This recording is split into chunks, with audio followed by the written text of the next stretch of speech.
जय श्री हरि। नमस्कार दोस्तों, आप सबका आपके अपने सुनीता भक्ति चैनल में स्वागत है। भगवान श्री हरि व माता लक्ष्मी की कृपा सदैव आप और आपके समस्त परिवार पर बनी रहे। दोस्तों, आज है 7 नवंबर 2025 और दिन है शुक्रवार का। तो आइए आज इस वीडियो में आप सुनने वाले हैं मार्गशीर्ष कथा महात्म्य का दूसरा अध्याय। तो आइए प्रारंभ करते हैं।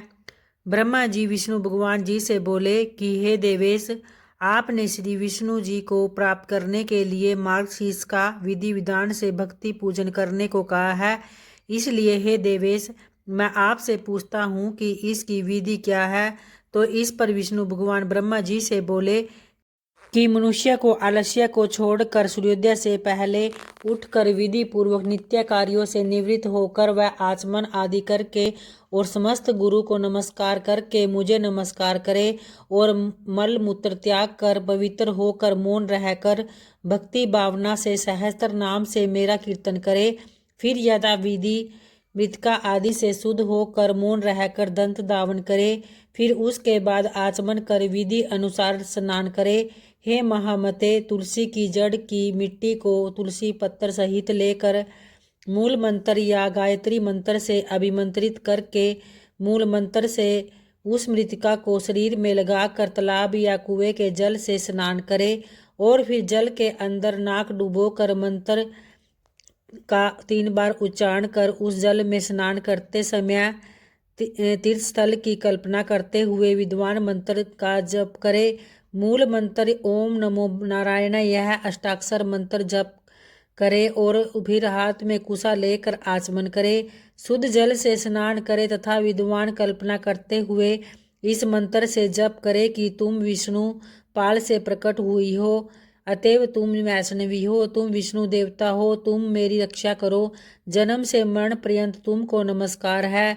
वायु देवता को 3.5 को तीर्थ कहा गया है। हे जानवी, स्वर्ग और अंतरिक्ष में वे सब तुम्हारे जल में वास करते हैं। तुम्हारा नाम नंदिनी है और देवताओं के यहाँ नलिनी नाम है।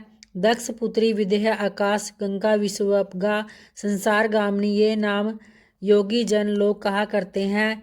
हे जानवी, तुम विद्याधरी सुप्रसन्ना और लूप प्रसादनी लोगों को प्रसन्न करने वाली हो तथा प्रेम स्वरूपा जानवी शांता शांति प्रदायिनी शांति को देने वाली हो। तो इन पवित्र नामों को स्नान करते समय अवश्य स्मरण करे।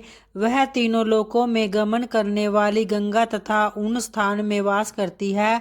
तो हाथ जोड़कर ऊपर कहे गए मंत्र का 7 बार जाप करे। जल में अंजलि लगाकर पुनः 3, 4, 5, 7 बार स्नान करे। उसी प्रकार मृतिका को भी अभिमंत्रित करके शरीर में लगाए। मृतिका का मंत्र है, हे अश्व क्रांते अर्थात हे मृतिका, तुम घोड़ों से क्रांत हो अर्थात तुम्हारे ऊपर घोड़ा चला करते हैं।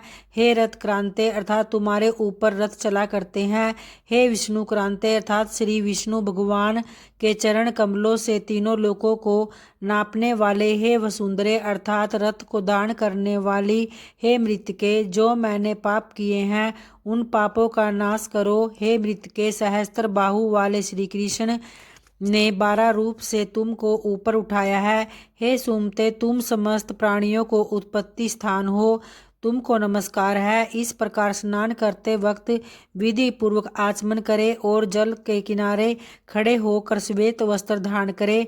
आचमन करके देवता पितर तथा ऋषियों का तर्पण करे और वस्त्र पहनकर तर्पण की धोती को निचोड़ कर हे दिव्य श्रेष्ठ वैष्णव लोगों को वैष्णव से अभिमंत्रित करके ललाट पर शुद्ध मृतिका को लगाए।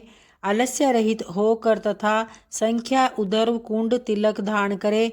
हे ब्राह्मण, सदा 12 कुंड धारण करे।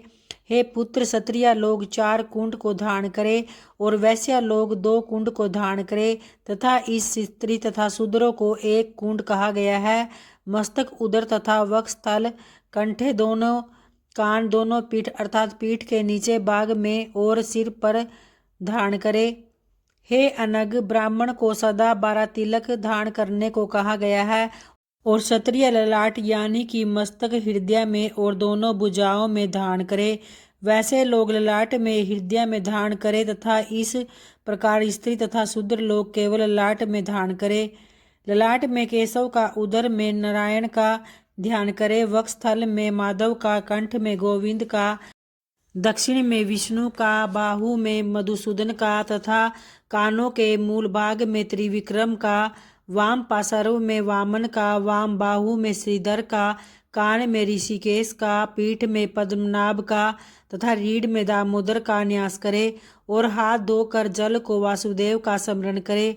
सिर पर धारण करे। इस प्रकार ब्राह्मण धारण करे। यह विधि क्षत्रिय के लिए है। अब वैश्य के व्रत कृत्य सुनिए।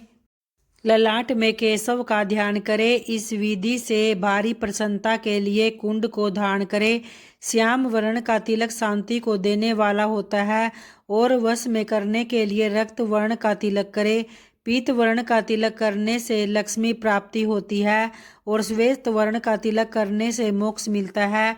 छिद्र युक्त कुंड को धारण करें। यदि बड़ा छिद्र हो तो उत्तम कहा गया है। ब्राह्मण लोग हरि के सालज्ञा पद प्राप्ति के लिए सदा इस तिलक को धारण करें। तो इस प्रकार से श्री स्कंद पुराण में ब्रह्मा विष्णु संवाद मार्गशीर्ष महात्म्य कथा का दूसरा अध्याय समाप्त हुआ। तो प्रेम से बोलिए भगवान विष्णु की जय, माता लक्ष्मी की जय।